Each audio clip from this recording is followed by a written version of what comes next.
Ya, ahora sí. Nosotros tenemos dos máquinas virtuales en las cuales en una trabajamos con dos discos duros, en otra creamos particiones, en otra agregamos un disco de red, ¿cierto? Y además de ello trabajamos con escritorio remoto. Fueron como varias de las cosas que hemos realizado. Y algunos por ahí comandos de red para trabajar mediante la consola, ¿cierto? La CLI. Ya, lo que vamos a hacer ahora es lo siguiente. Nosotros tenemos por ejemplo, en este caso, el cliente 2 o el Windows 2, el cual tiene un disco duro que era de 20 gigabytes y tenía un sistema operativo instalado, ¿cierto? Hasta este momento, ¿ya? Entonces lo que vamos a hacer en esta máquina, que tiene un sistema operativo instalado, es hacer una partición, ¿ya? La otra la podemos dejar ahí momentáneamente por el lado, ¿cierto? La vamos a trabajar en paralelo, perdón. Vamos a ocupar la 2, ¿cierto? La 1 la vamos a dejar ahí minimizada, todavía no. Por eso le decía que no era necesario que levantáramos, sí trabajarla con la que tiene un disco duro. Ya. Entonces, esta máquina, vamos a generar una partición, vamos a hacer una partición con la herramienta de administración del mismo sistema operativo. Entonces se van a ir a administración, administrar,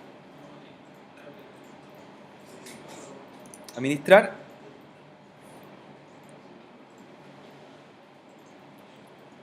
ya, y luego de ello vamos a ir a las herramientas de disco duro.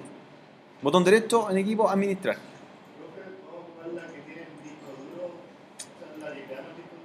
No, no, la que tiene un solo disco duro. La que tiene un solo disco duro. La otra la vamos a dejar ahí minimizada. Ya, si quiere la deja encendida, si quiere la apaga, pero todavía no la vamos a trabajar. La que tiene un disco duro. Esa que tiene un disco duro, se van a ir a la pestaña de administración de disco, ¿ya? Y se van a dar cuenta que tiene una partición de 19, algo gigabytes, ¿cierto? En lo que vamos a trabajar en esa partición es redimensionarla para hacer un espacio de 10 gigabytes y ahí vamos a instalar otro sistema operativo. Van a quedar dos sistemas operativos paralelos en esa máquina. La otra pendiente todavía, ¿cierto? La otra. Esa máquina virtual entonces, el disco, que es de 19,9 gigabytes, le van a reducir volumen,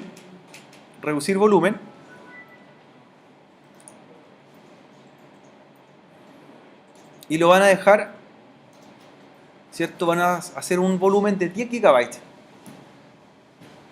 Ya, en esa partición vamos a instalar otro sistema operativo, ¿cierto? Por lo tanto, este equipo, el Windows 2, el cliente 2, va a tener dos sistemas operativos o particiones dual, ¿ya? Con lo cual me permite arrancar para distintas funciones. Entonces esperamos que mientras redimensiona el disco, ¿cierto? Está buscando el tamaño adecuado, va a hacer un cálculo y lo bajamos. Entonces, ahí me pregunta, tamaño del espacio que quiero reducir está en miles, ¿cierto? Está en megabytes, por lo tanto son 10.000 los que hay que dejar. 10.000 megabytes.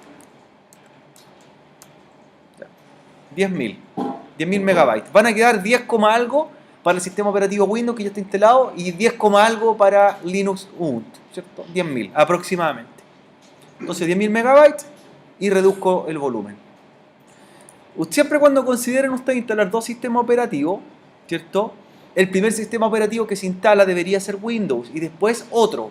Siempre Windows primero y después el otro sistema operativo si es de otra plataforma. Si voy a instalar Linux y quiero que conviva con Windows, siempre se instala Windows primero, se crea una partición y en esa partición se instala Linux, ¿ya? Si yo lo hago al revés, instalo Linux y después creo una partición para Windows, el sistema operativo solamente principal va a ser Linux y no va a reconocer la otra, ¿ya? Es un detalle que tienen que considerar. Entonces, redimensionan, dejan una partición de 10.000 megabytes, ¿cierto? Hasta que se crea. Nada más que eso. Nada más que eso. 10.000 megabytes y la crean.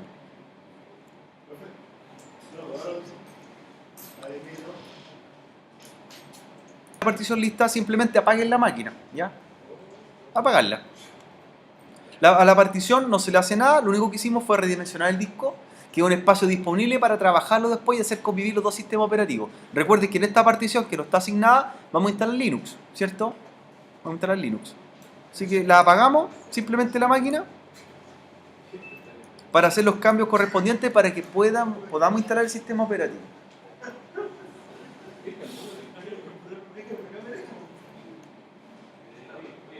Apagaron la máquina, ¿cierto? La otra minimizada no la estamos ocupando todavía.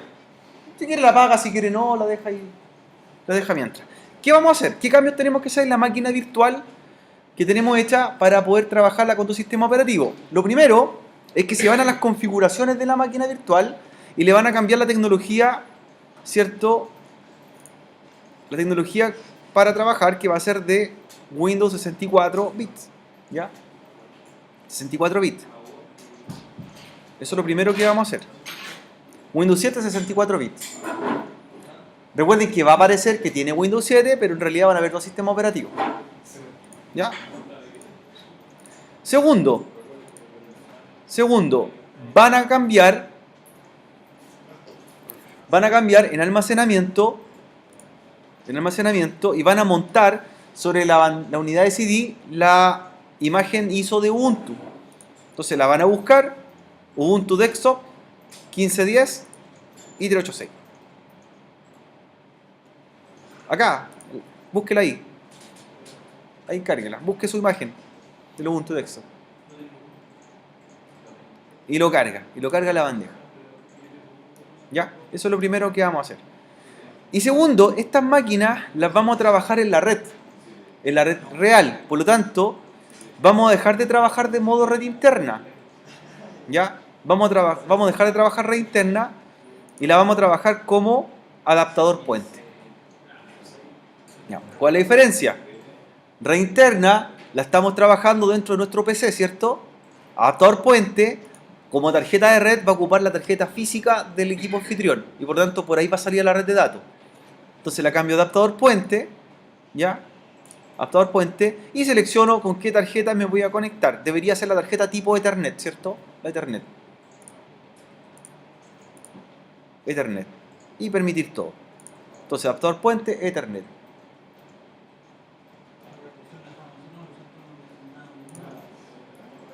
¿Ya? Entonces cambiamos la tarjeta de red a adaptador puente y la cambiamos también a que sea la Ethernet por la tarjeta real donde salga. De esa forma va a elegir mi tarjeta física y voy a salir a la red de datos. Ya. Entonces, en almacenamiento, cargar la imagen, ¿cierto?, del Ubuntu Desktop 15.10, tarjeta de red, adaptador puente, Ethernet. Adaptador puente, Ethernet. ¿Ya? Recuerden que las máquinas las vamos a salir a la red real ahora y van a trabajar en el Leica. Luego de ello, ¿cierto? Ya que la máquina está lista, la vamos a arrancar. Vamos a arrancar y debería, en el arranque, ¿cierto?, tomar la distro del sistema operativo Linux, ¿ya? Él la va a tomar en primera instancia.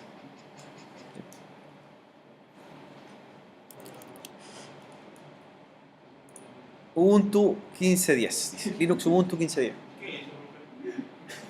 Un sistema operativo Linux. Una distribución de Linux. 15.10.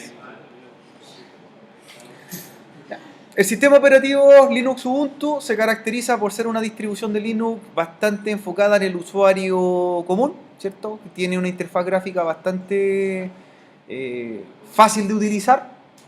Y dentro de esas características lo podríamos mencionar como un sistema operativo introductorio Linux en realidad. Ya, para comenzar a meterse en el mundo Linux sería bueno comenzar siempre por Linux Ubuntu y después pasando a otras distribuciones de acuerdo a las funcionalidades que queramos lograr, ¿cierto? Si hablamos de Linux en realidad deberíamos decirle con nombre y apellido. Linux no es solamente un tipo de sistema operativo.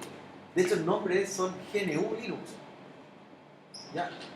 ¿Y qué tipos de Linux hay? Hay de todo tipo. Vamos a encontrar Linux que son para servidores, Linux que son, por ejemplo, para seguridad, Linux que son para, por ejemplo, para motores de base de datos, Linux que son empresariales, Linux que son gratis, Linux que son de pago, de soporte. Hay una gama bastante grande en realidad. Si queremos ver cuáles son un poco las familias de los Linux, vamos a visitar un sitio web antes de hacer la instalación para que vean que no solamente hay un tipo, sino que van a haber miles de tipos de Linux, ¿ya? Ahí dejamos pendiente la instalación, voy a abrir un navegador. Y la página que yo les recomiendo es la siguiente, se llama distrowatch.org. distrowatch.com. distrowatch.com. ¿Qué característica tiene este sitio? Este sitio es un portal que agrupa todas las distribuciones de Linux que hay disponibles. Entonces usted las puede encontrar por orden alfabético o las puede encontrar por su correspondiente nombre. Hay varias que quizás pueden sonar familiares. Por ejemplo, ahí está Android. Android es un Linux, ¿cierto? Android, Arch Linux, CentOS, Debian. Por ejemplo, los que les gusta desarrollar, Debian es el sistema operativo Linux para programar. Tiene sus características, está hecho para desarrollo.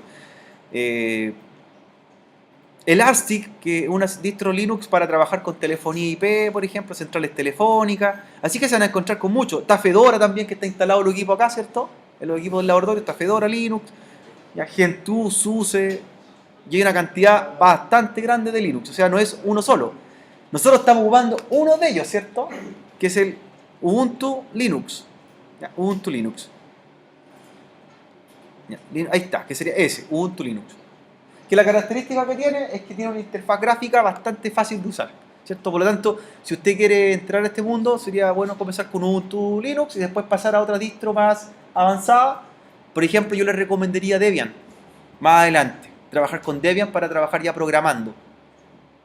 Y después, si les gusta la seguridad informática, pueden trabajar con algunas distros que son hechas para análisis informático como Kali Linux, que vienen hechas, por ejemplo, para análisis de red, análisis de, ¿cierto?, de vulnerabilidades. Por tanto, hay distintas distros para distintos usos, ¿ya?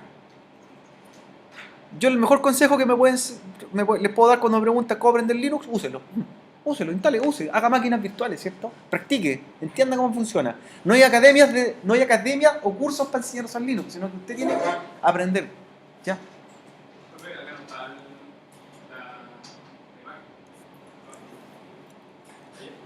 Tome, ahí está. Ubuntu Dex. Así que hay varias para poder practicar. Incluso hay unos distros Linux bastante especiales. Como por ejemplo una que quizás a muchos les va a gustar. La distribución de Justin Bieber Linux. ¿Ya? Que también existe. ¿Ya? Esta versión es bastante especial. Un papá que era desarrollador, ¿cierto? A la hija le gustaba bastante Justin Bieber y ¿qué hizo? Le hizo una versión de Linux para la hija. ¿Ya? También fue desarrollado la versión anterior que era de Hannah Montana. ¿Ya? También en Hannah Montana Linux. Y esta distro es real, la pueden bajar, la pueden hacer en máquina virtual. Es un Linux. ¿Ya? Así que ahí tienen para practicar. Entonces, si hablamos de los mundos Linux, hay de todo tipo, ¿cierto? Así que yo les dejo la página, DistroWatch. Métanse al sitio, vean distribuciones Linux, empiecen a conocerla. ¿Ya? Y lo bueno es que aquí se concentran todos los links de descarga. Y recuerden, como son Linux, son descargas gratuitas. ¿Ya? Descargar, hacer máquinas virtuales, instalar, experimentar y aprender. ¿Ya? Están los Linux que son para orientados a empresa, que también está por acá, que se llama Red Hat. ¿Se lo han escuchado hablar? Linux Red Hat. Que es una distribución que, a diferencia de las otras versiones de Linux, es de pago. ¿Ya? Se paga por usarla, pero en realidad lo que se paga es el soporte, que me den solución ante algún problema.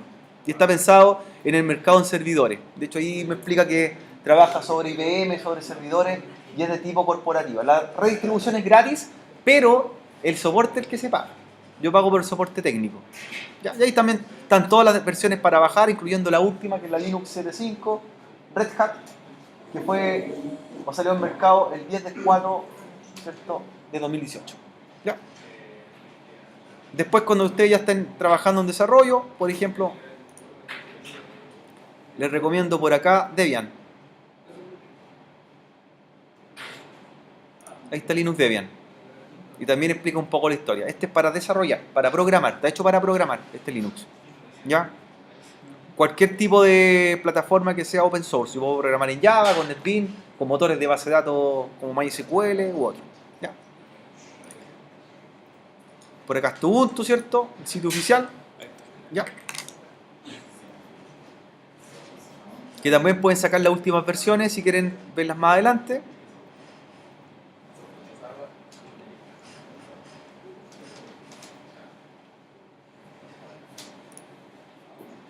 Ahí está Ubuntu Linux.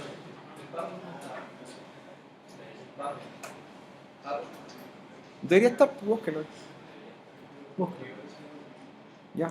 Ahí están, ¿cierto? También la página oficial del proyecto Linux Ubuntu. O sea que podemos encontrar de todo tipo de Linux. Incluso como mencionábamos por ahí también está Android, ¿cierto? Como sistema operativo, que también es un Linux. Ya. Vamos entonces ahora a configurar. Vamos a trabajar con Linux Ubuntu, ¿cierto? Se caracteriza por algo esta versión, esta versión se llama Live CD, que la gran característica que tienen es que podemos probarla antes de instalarla, ¿ya? Es decir, no la instalo físicamente en el disco duro, sino que se carga en la memoria RAM del equipo y podríamos ver cómo funciona y si me interesa la instalo en forma nativa. O de lo contrario, no hace ningún cambio en el disco duro, ¿cierto? Es una forma de probarlo, ¿ya? En este caso lo voy a cambiar a idioma español.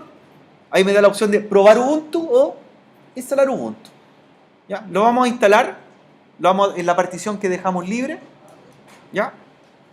Y seleccionamos instalar Ubuntu.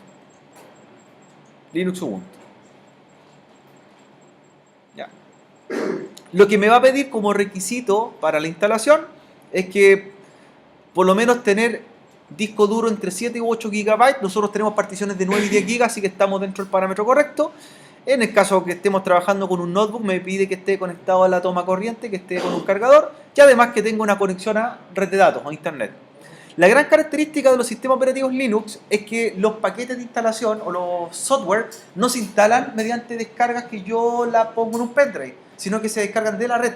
Por lo tanto, necesito solamente conexión a internet y con ello bajo los paquetes para mi uso, para mi necesidad. Si quiero un software de ofimática, por ejemplo, una hoja de cálculo, una planilla de texto, similar al Word, está OpenOffice y lo bajo de la red.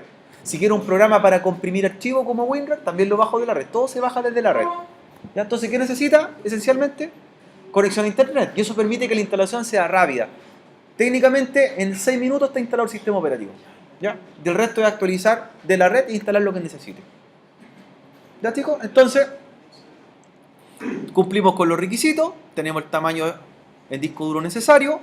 Tenemos conexión eléctrica y conectado a internet. Y le decidimos continuar. Por eso nosotros en la máquina virtual antes cambiamos a modo de adaptador puente, ¿cierto? Para poder conectarlo a internet y bajar los paquetes necesarios.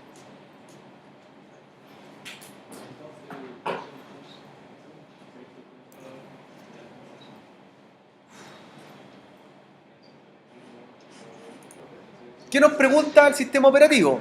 Tengo dos opciones. Una de ellas me dice borrar disco e instalar Ubuntu. Ahí se apodera de las dos particiones que tenemos e instalaría sobre las dos Linux. Pero nosotros lo que queremos es convivir con otro sistema operativo, por lo tanto, instalar junto a Windows 7. ¿Ya? Por eso es importante que cuando quieran tener dos sistemas operativos, siempre instalen Windows primero. ¿Ya? ¿Qué va a hacer? Va a reservar la partición de Windows, no la va a tocar y se va a instalar en la que dejamos de 8 o 9 GB, ¿cierto? Entonces, instalar junto a Windows 7.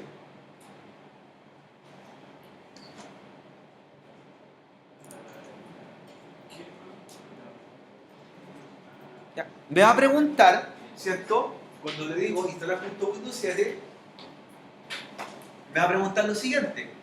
Me dice que se van a crear dos particiones, ¿ya? Dentro de la partición que tenemos nosotros reservada.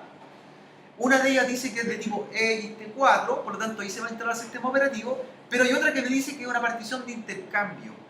¿Qué es una partición de intercambio? Él automáticamente ahora genera una memoria virtual. ¿Se acuerdan que en Windows lo hicimos?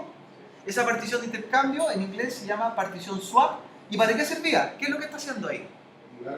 Emular una RAM. Por lo tanto dijo, esta máquina que tiene usted instalado tiene 512 megas de RAM, entonces vamos a crear una memoria swap de 1 giga. Automáticamente ahora al inicio él me asigna una memoria virtual cuando estamos instalando. Entonces, de esos 10 gigas o 9 gigas que tenemos, me va a descontar 1 giga, ¿cierto? Ese giga, ¿para qué lo va a ocupar? Para memoria virtual. Y el resto, la partición que dice ext4 para instalar el sistema operativo. ¿Ya?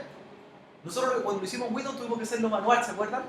Tuvimos que entrar a configurar, aquí se hace el inicio. ¿Se puede modificar más adelante ese parámetro? Se puede, ¿ya? Pero eso es lo bueno, que el asistente me lo hace al instalar el sistema operativo. Y ahí le digo continuar. ¿Estoy seguro? Sí. Una consulta no me sale 64 bits, Porque no tiene su sistema operativo soporte 64 bits, por eso. El sistema anfitrión, por eso.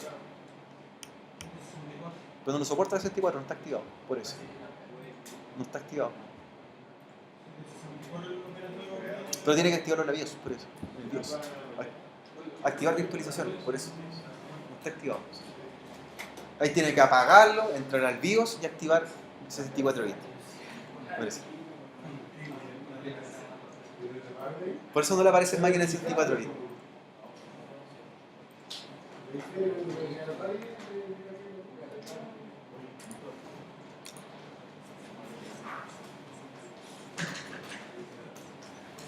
La instalación, ya idioma español latinoamericano, ¿cierto? Por defecto.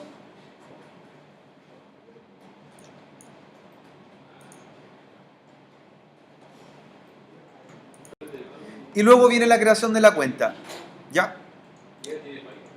Donde aparece el nombre, va el nombre completo. ¿Ya? Pero con el que tenemos que iniciar sesión va a ser con el nombre de usuario que está más abajo. Por lo tanto, este nombre que se dice nombre de usuario no puede tener espacios. ¿Ya? Puede ser el inicial y el apellido de la persona, pero sin espacio. Por lo tanto, el nombre que está arriba, nombre y apellido. Luego abajo le va a dar el nombre del equipo, nombre de la máquina, se la podemos cambiar después. Y el nombre del usuario, yo lo voy a llamar Orellana. Y contraseña. Contraseña, repetir contraseña. Entonces creamos el usuario, el nombre que va a aparecer en la pantalla va a ser este, cuando iniciemos sesión. Ese va a ser el nombre de la máquina, que se puede cambiar después. Pero que necesitamos nosotros conocer ese, es el nombre de usuario. Nombre de usuario. ¿Ya?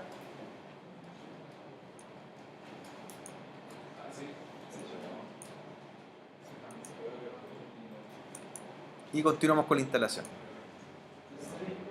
Como vamos a dejar realizando la instalación, ¿cierto? La instalación también nosotros podemos ver qué cosas se van instalando, ¿ya?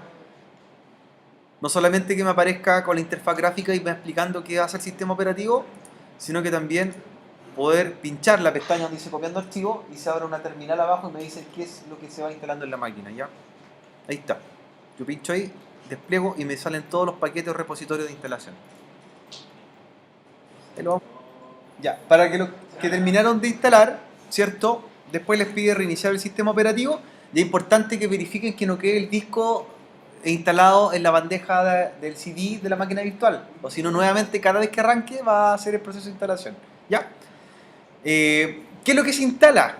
Aparte del sistema operativo, hay una herramienta que instala Linux, ¿ya?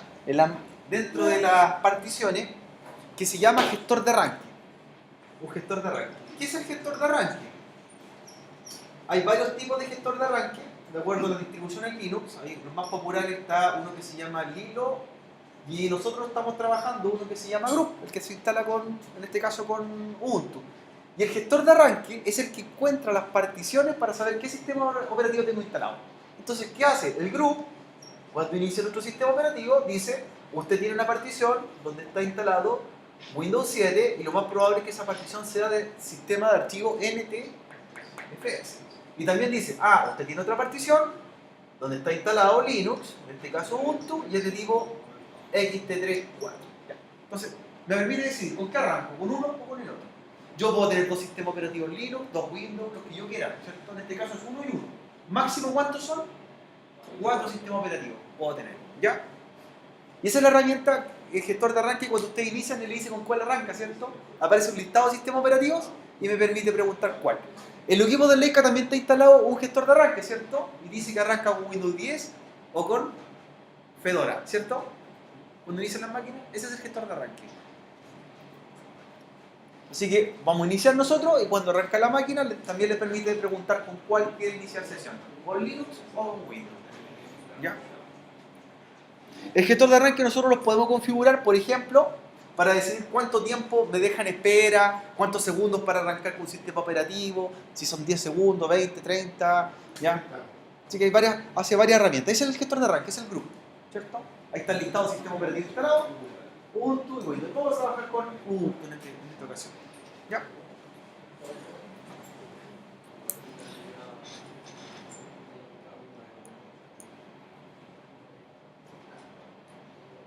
Profe, si incluso acceso a las carpetas compartidas, y podría haber archivos que están ahí, ¿cierto? Quizás ocultos. Pero cuando es al revés, si yo estoy en el sistema operativo Windows, no veo las carpetas de Linux. Por lo tanto, usted sus archivos quizás privados los podría dejar en la partición de Linux y no tiene acceso desde Windows. De Linux yo tengo permisos totales sobre los sistemas operativos Windows, pero al revés no. Ni siquiera lo veo, ni siquiera se ve la partición desde Windows. Después vamos a arrancar con la máquina Windows y vamos a tratar de buscar dónde está instalado Linux, no aparece por ninguna parte.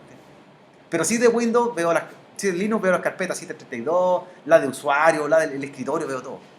¿Ya? Y con permiso de lectura y escritura.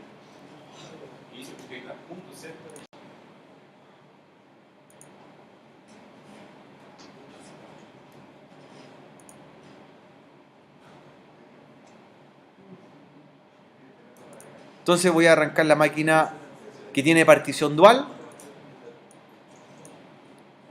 Ya. Esto es lo que pasa cuando no arranco o no saco el disco. ¿Qué pasa? Empieza la instalación nuevamente, ¿cierto? Entonces, ¿qué debo hacer ahí? Apagar la máquina, eliminar el CD, ¿cierto? Para que bootee correctamente. O si no, va a empezar a instalarlo nuevamente. Entonces, ¿cuál es la solución?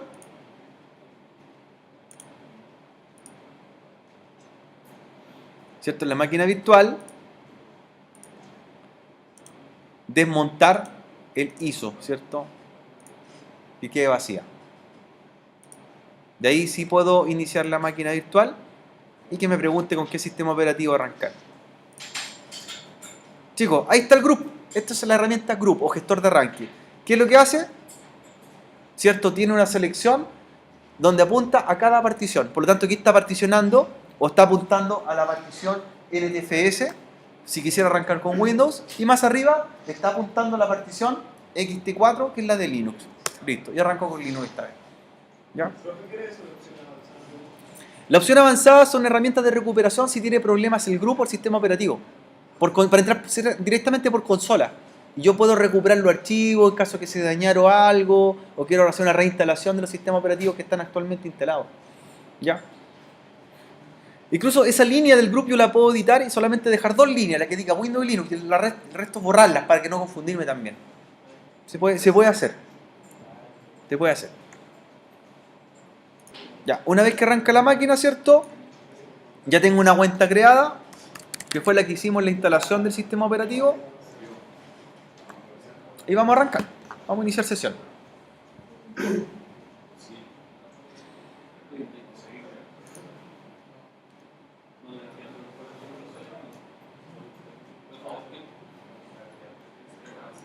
Ya que nosotros estamos iniciando el sistema operativo, una de las características de la distribución en Linux es que podemos elegir el escritorio gráfico para trabajar.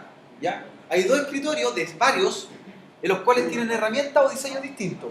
Por ejemplo, cuando nosotros instalamos el sistema operativo Windows, el escritorio gráfico ya está predeterminado, ¿cierto?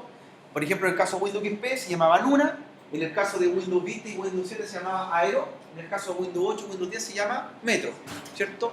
Con la interfaz mosaico. ¿Qué significa? Que yo no puedo cambiar el escritorio gráfico que trae predeterminado. Puedo modificar los colores, puedo modificar quizás el tamaño de la letra, pero no puedo cambiarlo. La diferencia con Linux es que yo puedo usar el escritorio gráfico que quiera, ¿ya? E instalarle un escritorio gráfico distinto. En este caso, el que estamos trabajando nosotros se llama Genome, es un proyecto que está programado en Python y una interfaz gráfica bastante sencilla de utilizar. Pero si a mí no me gustase, yo instalaría una que se llama KDE, ¿cierto? De KDE Desktop Environment. Entonces, puedo elegir el escritorio gráfico, puedo trabajarlo con línea de comando, como yo quiera, ¿cierto? Así que queda a gusto del usuario, eso es lo bueno. Ya, el sistema operativo, esta interfaz Genome es bastante fácil de usar, tiene un buscador universal, como algunas versiones de hoy día los sistemas operativos actuales como Windows 10, ¿cierto? Donde, por ejemplo, quiero buscar algo bien sencillo como la consola o la terminal. ¿Cierto? Escribo la aplicación, el nombre de la aplicación, y ya me aparece. Entonces, en este sentido, vamos a trabajar también con la línea de comando. Ahí está la consola de Linux, la CLI, interfaz de línea de comando. Y de fondo está lo que es la interfaz gráfica, ¿cierto? La WIC. Interfaz gráfica, línea de comando. ¿Ya? Vamos a hacer algunas cosas en comando para ir familiarizándonos nosotros. La terminal, la buscan, la cargan. Y lo que vamos a hacer es cambiarlos a un modo de administración dentro del equipo. ¿Ya? Terminal, pues escribe terminal. En el buscador universal arriba, terminal. Y la carga. ¿Ya? Carga la terminal. En Windows se llamaba CMD, ¿cierto? CMD, perfecto. Entonces tengo mi terminal. Lo primero que voy a hacer es cambiarme un modo de superadministrador. Es una ventaja que tienen los sistemas operativos Linux, que yo no necesito reiniciar la máquina para entrar con otro usuario, sino que me cambio en la misma terminal. ¿Se acuerdan que nosotros en Windows teníamos que cerrar sesión y entrar como administrador? Aquí no. Yo me cambio con el comando sudo su. Ejecuto el comando sudo su. ¿Cierto? Me pide la contraseña que tenemos nosotros de administrador. Enter. Y ya estoy como el superusuario. ¿Ya? El superusuario en Linux tiene un nombre específico que se llama root. Si ya estoy como root, significa que estoy como administrador del sistema operativo. ¿Ya? Sudo su. La contraseña suya la escribe. Bien. Recuerden que las contraseñas en los sistemas Linux no se muestran en pantalla. ¿Ya? Está oculta. Y se cambia a modo root. Cuando estoy en modo root, estoy como un super administrador. ¿Sí? Por lo tanto, ahí tengo dominio total de la máquina. ¿Ya? Sudo su. Por ejemplo, quiero ver la dirección IP de mi máquina. ¿Cuál es la dirección que tengo en este momento? Lo puedo hacer con comando. ¿Ya? Comando ifconfig. Ifconfig. Ejecuta ifconfig enter y le va a aparecer la dirección IP de su equipo virtual. Ya, la dirección IP en este caso es la 10.100.0.126, por ahí la veo. ¿Sí? 10.100.0.126. La suya no sé cuál será. 10.100.134. Arriba. ¿Ya? Ahí tenemos la dirección IP de la máquina. Tenemos la dirección IP de la máquina.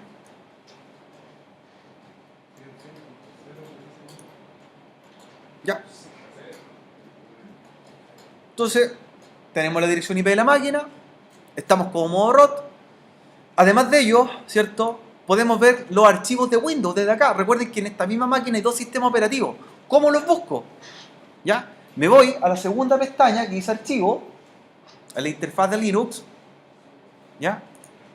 De Genome, que se llama la interfaz gráfica, y ahí me va a cargar, ¿cierto?, los volúmenes que tengo. Entonces yo voy a ver que hay un volumen que dice que es de 11 GB, en este caso, y voy a ver los volúmenes de Windows, porque está ahí archivo de programa, user y la carpeta Windows. Por lo tanto la veo, está presente. De hecho, si yo entrase, por ejemplo, a la carpeta user, voy a ver los usuarios que tengo creados en la otra máquina, con sus correspondientes carpetas. ¿Ve? Mis documentos, lo empiezo a buscar. Por lo que he preguntado, ¿puedo ver los archivos de Windows? Perfectamente. ¿Tengo permiso sobre los archivos? Todos, ¿ya? Todos los permisos posibles. ¿Vamos bien, cierto? Perfecto. Perfecto. Ya. Esta máquina debería estar lista para navegar. De hecho, tiene ya Mozilla Firefox instalado. Si tiene conexión a la red de datos, podría entrar a alguna página web. Y trae ya algunos programas, ¿cierto?, predeterminados de ofimática, ¿cierto?, software de escritorio para trabajar y hacer algunas funcionalidades, ¿ya? Por ahí van a ver uno que se llama OpenOffice, ¿cierto?, o LibreOffice, que es el que tiene la herramienta de planillas de cálculo y otro. Estoy abriendo una página al azar, ¿cierto? Por lo tanto, tengo una conexión a la red de datos en la máquina.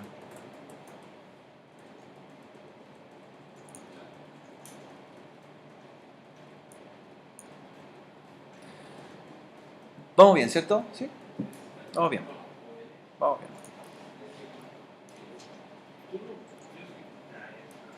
Ahora, lo que vamos a hacer, jóvenes, lo que vamos a hacer es levantar la otra máquina virtual, si es que la tenían apagada, o la iniciamos. ¿Ya? La otra máquina virtual, el otro Windows. ¿Qué vamos a hacer en el otro Windows? Miren lo que vamos a hacer, jóvenes. En el otro Windows, ¿cierto? La otra máquina virtual Windows, la idea es que las vamos a hacer convivir entre las dos, ¿cierto? Recuerden que aquí tenemos Windows y Linux al mismo tiempo. Y en la otra está solamente Windows. Vamos a hacer lo siguiente. Sin apagar la máquina, Windows, o apagada en el caso de los que tengan apagada, tenemos que cambiar la tarjeta de red también a tipo adaptador puente. Ya en esta máquina virtual Windows, para que salgan a la red las dos máquinas virtuales. Entonces, lo hago aquí mismo, en la pestaña inferior de la máquina virtual, donde dice preferencias de red, y la cambio ¿qué modo? Adaptador puente. Y que salga por Ethernet. ¿Ya? Salga por Ethernet. Entonces, en la máquina Windows, ¿ya? Cambio la tarjeta de red, adaptador puente. Y lo segundo que debo hacer en la máquina virtual, entrar a la configuración de la tarjeta de red ya, ir a la tarjeta de red en Windows, y en las propiedades de la tarjeta de red, la vamos a cambiar, ¿cierto? De modo estático como estaba, o manual, ¿a qué modo? Dinámico o automático. La vamos a jugar con IP dinámica. ¿Ya? Ahí me pregunta red doméstica, le digo que sí. Cambio la dinámica arriba, automática dinámica.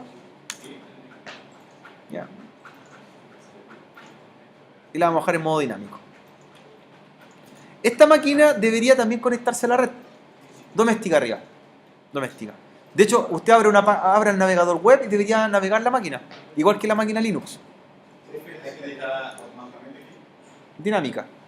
Dinámica. ¿Ya? Entonces, debería esta máquina tener conexión a la red de datos.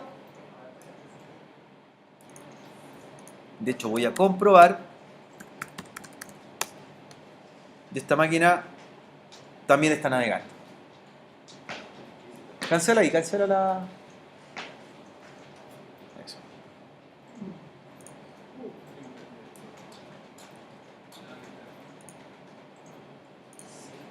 Y debería navegar.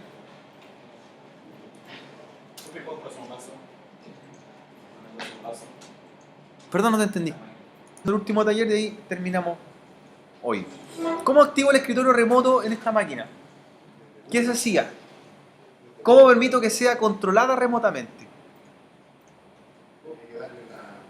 ¿Qué hay que hacer?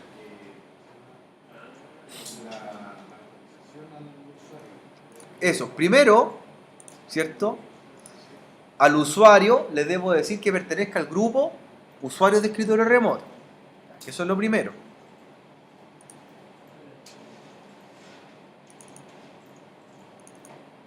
Voy a hacerlo no con el usuario administrador, con el otro usuario que tengo creado, que dice Rodrigo.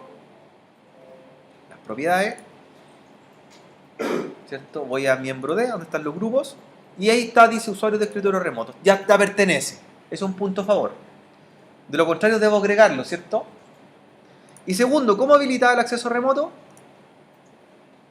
¿Dónde le permitía que la máquina fuera accedida? Propiedades. Configuración avanzada del sistema. Acceso remoto. Y selecciono la opción del medio. Perfecto. Entonces esta máquina ya está preparada para que sea accedida remotamente. ¿Ya? ¿Cómo lo hacemos desde Linux? Este es el ejercicio. Vamos a entrar por escritorio remoto desde Linux hacia Windows. Voy a cerrar la actualización, no la necesito por el momento. Recuerden, desde Linux necesito entrar por escritorio remoto a Windows. Y después, desde cualquier equipo de la red, entrar a la máquina virtual. Recuerden que si esta máquina está accediendo a la red, puede ser ingresada de cualquier equipo. ¿Ya? Lo primero que debo conocer es la dirección IP de esta máquina. Así como hace un minuto atrás la hicimos en Linux con el comando ifconfig, en Windows la dirección IP la veo de la siguiente forma. También me voy a la terminal y ejecuto el comando ipconfig. De ahí va a aparecer la dirección IP de la máquina Windows. En Linux es ifconfig y en Windows ipconfig, el comando. Tiene una pequeña variación. De ahí está la dirección IP. dice dirección IPv4, ahí está, 10.100.0.144. 10.100.0.144. En Linux es ifconfig y en Windows ipconfig. Igual, po. ¿Qué vendría? Un ping. Yo debo probar que desde esta máquina llego a esta otra. ¿Qué comando se hacía? El ping. Ping a la máquina en Windows.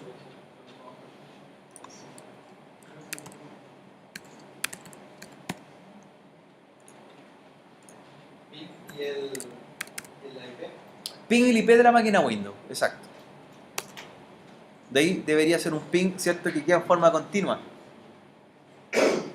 Se queda repitiendo, ¿cierto? El ping. Estoy haciendo el ping al Windows. ¿Ya? Recuerden, el comando en Windows es ipconfig y en Linux xconfig.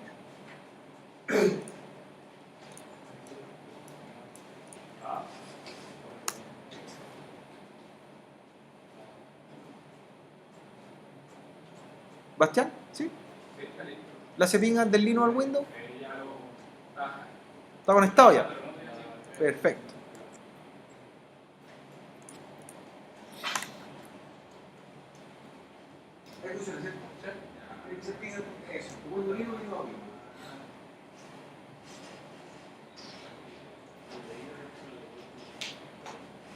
¿Puedo hacer el ping, cierto? Perfecto. De Windows Linux y no ¿funcionó?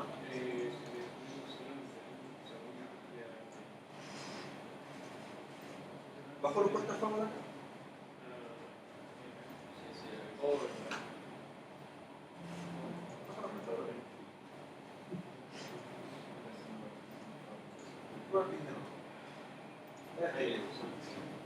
Ahora sí, ¿cierto?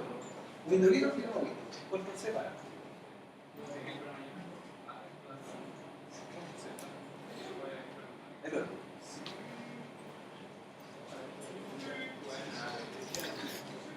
Ya, tienen que entrar ahora.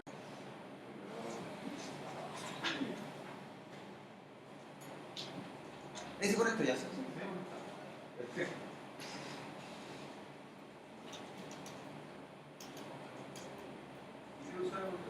Esto, ¿cierto? Está en Linux. Último desafío para terminar el taller es que se van a conectar desde la red a las máquinas virtuales. Van a elegir cualquier PC de Leica, van a entrar por escritorio remoto desde Windows 10 y ¿a dónde van a entrar? A la máquina virtual Windows. Bueno, a la máquina virtual Windows. ¿Por escritorio remoto? Desde cualquier PC. A la máquina, al Windows 7 tienes que entrar por escritorio remoto. Deberían entrar desde cualquier equipo de Leica. Incluso pueden entrar del mismo PC que están trabajando, ¿cierto? Ahora en el escritorio remoto en su equipo Windows 10 y entran a la máquina virtual.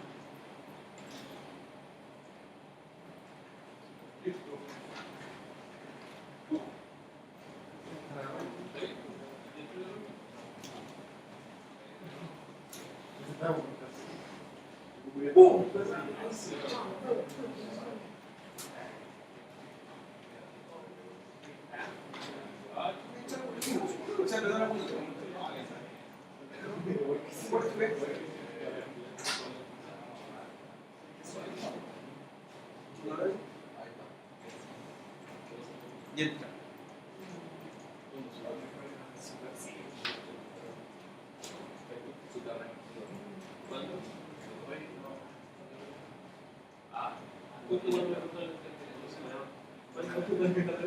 Ahora el escritorio remoto de Windows 10.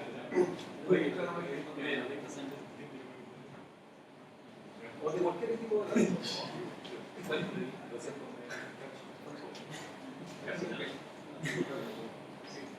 y acá como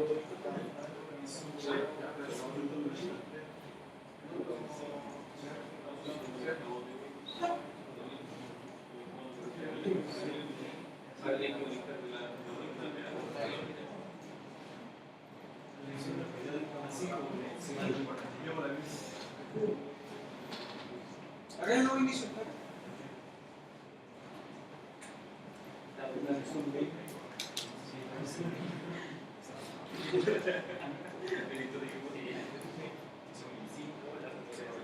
Ahí puede entrar, ¿cierto?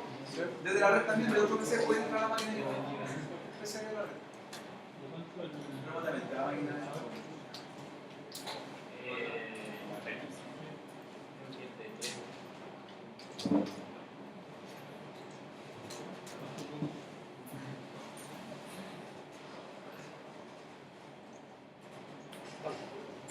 Entro, perfecto.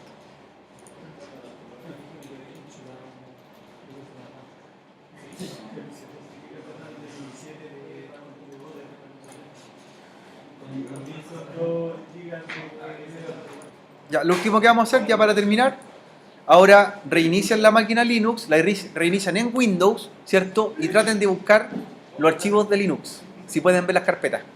¿Ya?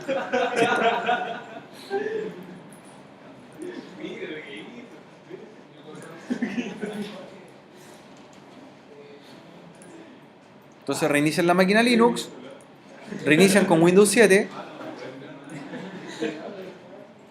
y vean si pueden ver los archivos de Linux. ¿Dónde están?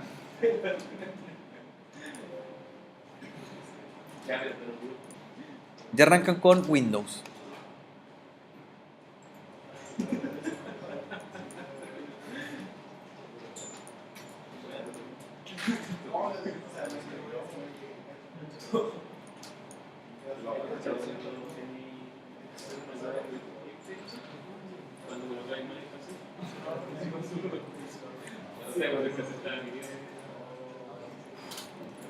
Arranca con Windows 7 en el grupo y vamos a ver si aparecen los archivos de Linux.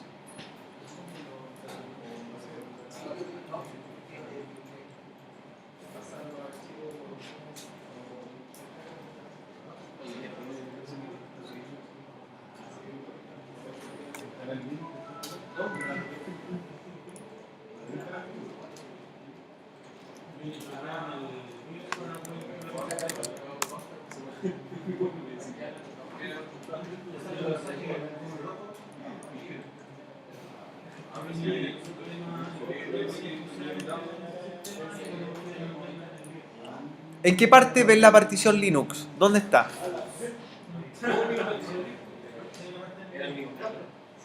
No existe, no se ve. Aparece una partición, pero dice que es.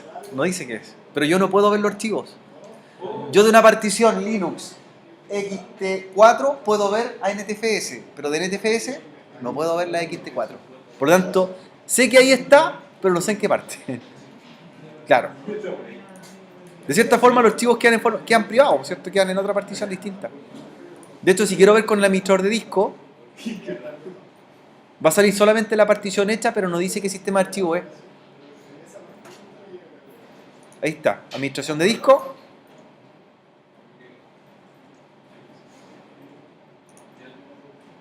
Y ahí está la partición. Esa es, dice partición primaria, pero no se puede entrar ni tampoco se puede ver qué es lo que es. Pero ahí está instalado Linux con todo su archivo. Por lo tanto, si quiere información privada, la deja ¿dónde? En la partición Linux. Entonces, chicos, terminamos el taller ya. Terminamos un ratito antes.